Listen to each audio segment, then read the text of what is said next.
So hey guys, this is KMC Whatever. I'm Kirsten, and today's video is day 2 of our travel diaries storytime video of our North Dakota trip that we are taking for Chris' birthday gift.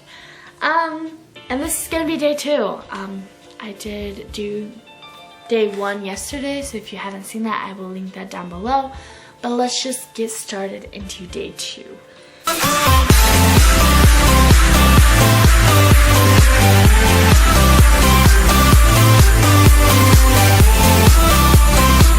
So we ended up waking up, so recap of the day before, we got home to our hotel at 1:30 in the morning.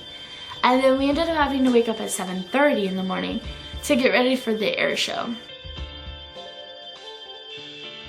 So we ended up getting ready and we drove to the airport basically, and we kind of were trying to figure out where we were going, but there was like nothing there. And for a big event, there's usually like tents and there's planes everywhere and all that kind of stuff. But there was nothing there.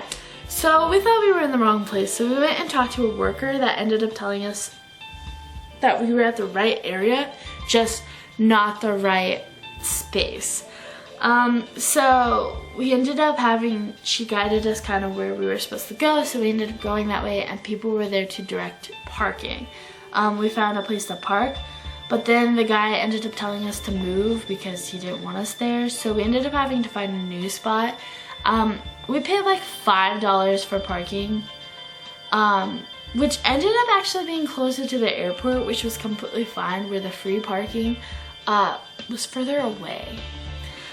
So it ended up working out fine, and $5 for parking, not bad at all, not for a big event. They ended up scanning our tickets, they checked our bags. They really were working on security like really well at this place. And we walked around and we looked at the planes.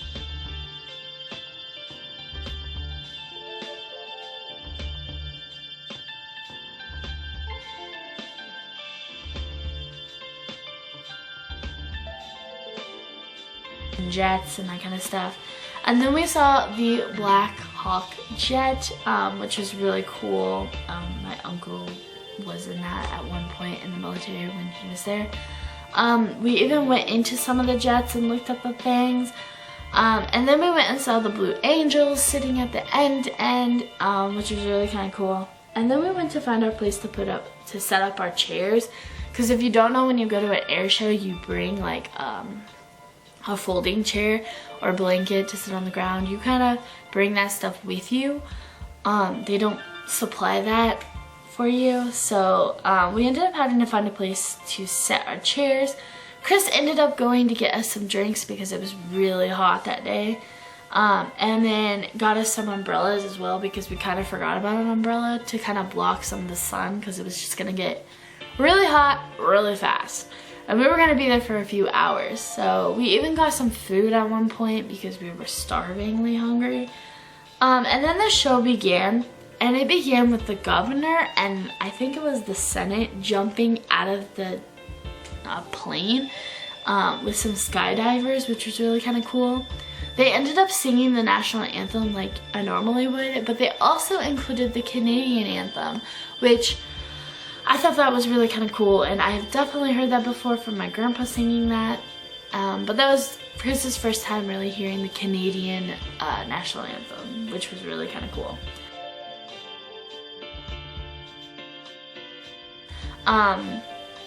We watched a bunch of different kinds of planes, jets, skydivers. We drank water to stay hydrated from the hot sun because it was extremely hot. What else did we do? And by the end of it, we got to see the Blue Angel jets perform, which was really kind of cool.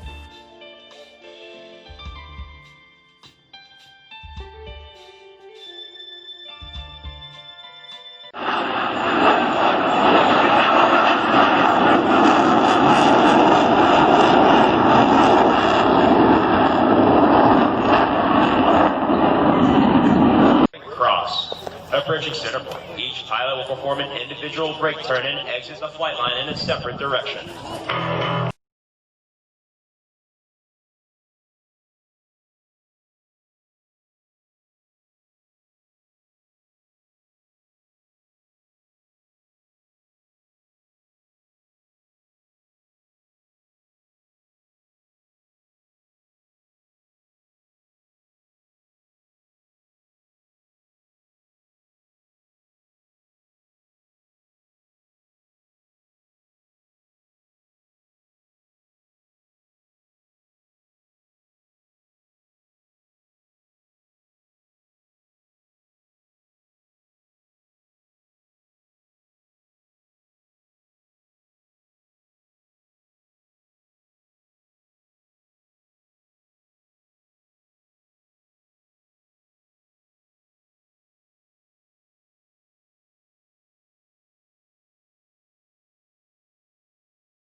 miles per hour. The Delta roll. All 5 wingmen maintaining position as they roll 360 degrees over center point.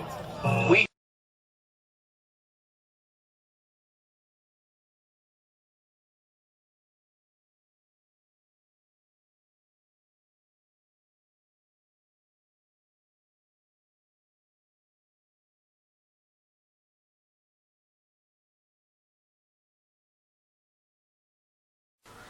Chris didn't realize throughout the whole entire thing how loud they really are. So we had gotten earplugs and Chris was like, I am wearing them. I don't need them. They're fine. And it turns out they're a lot louder than he thought they were. So he ended up having to use them because he couldn't do it. They did do a tribute to the guy that had passed away from their crew. I don't remember his name, but they did, and it was completely a beautiful thing. Like I said, it was really, really loud, and Chris wasn't expecting how loud it was, but you know. And after the show was done, we ended up packing up all of our stuff, and then we took the long walk back to our car. And we packed up our car with all of our stuff, and when we started pulling out, someone already tried to hit us, okay? But then the people there were so rude. I don't know what it is, but due to the rude people, they were like cutting in front of us, almost hitting us. They were cutting us off. It took us 25 minutes to get out of the parking lot alone. Not even the road, not even to get out of that whole area. It was the parking lot alone. It took us 25 minutes. That was insane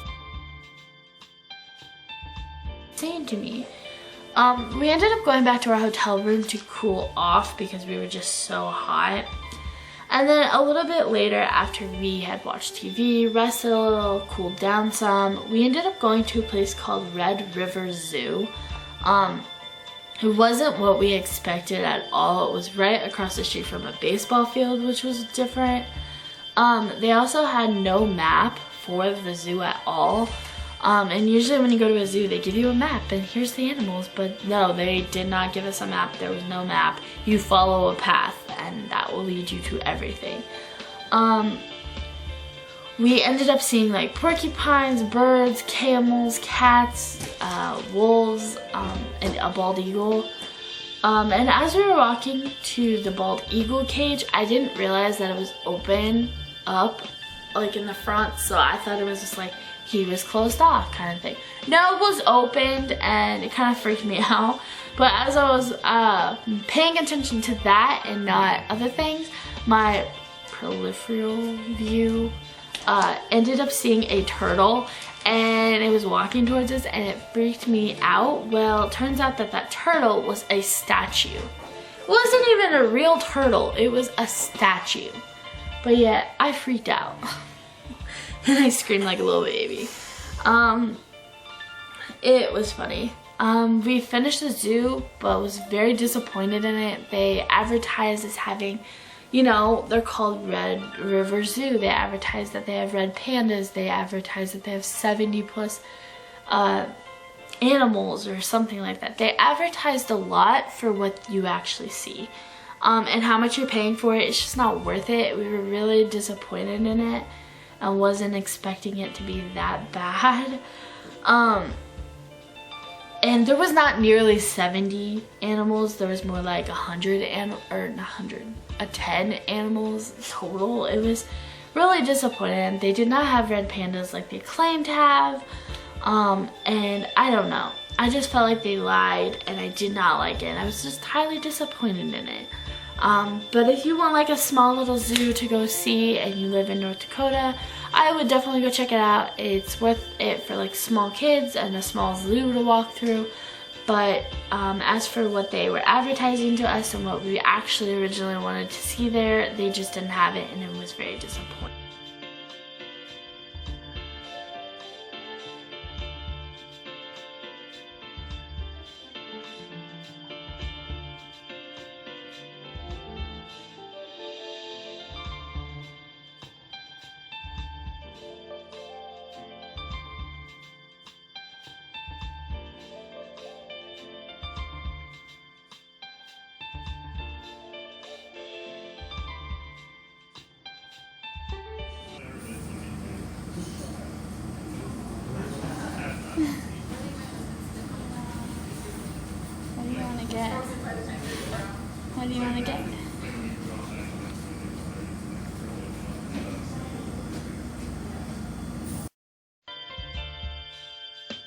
Ended up leaving and we went back to the hotel to kind of chill out for a while.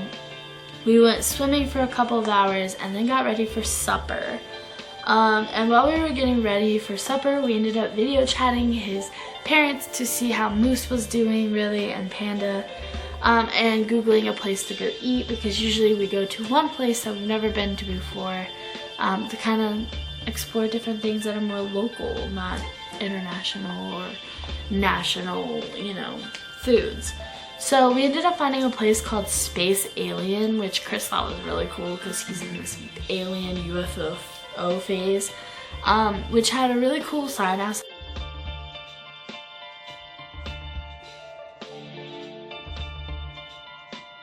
They were really cool. And when you walk into the place, you kind of see everything is alien themed. It was really kind of cool. And they also sell like merchandise and like goodies and stuff. We ended up ordering ribs and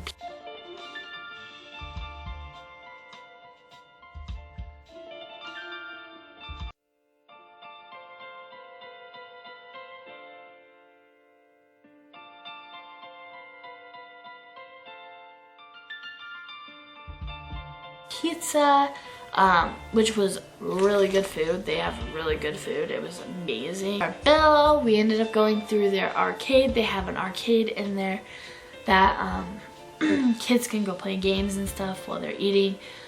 We ended up buying some of their barbecue sauce, which was actually really good barbecue sauce, like a really good one. Which I won't be able to show you because we had just ran out a couple months ago, so I didn't even think about taking a picture of the bottle. Our hotel room and ended up passing out. It was just a really long day, and then the next day was going to be a travel day, so we just needed some sleep. So that was kind of day 2. Yeah. So give this video a thumbs up, comment down below if you've ever been to Space Aliens, subscribe if you haven't already, and turn on the bell notifications so you're notified when we post every single Friday. This is KMC Whatever, and I'll see you in the next video.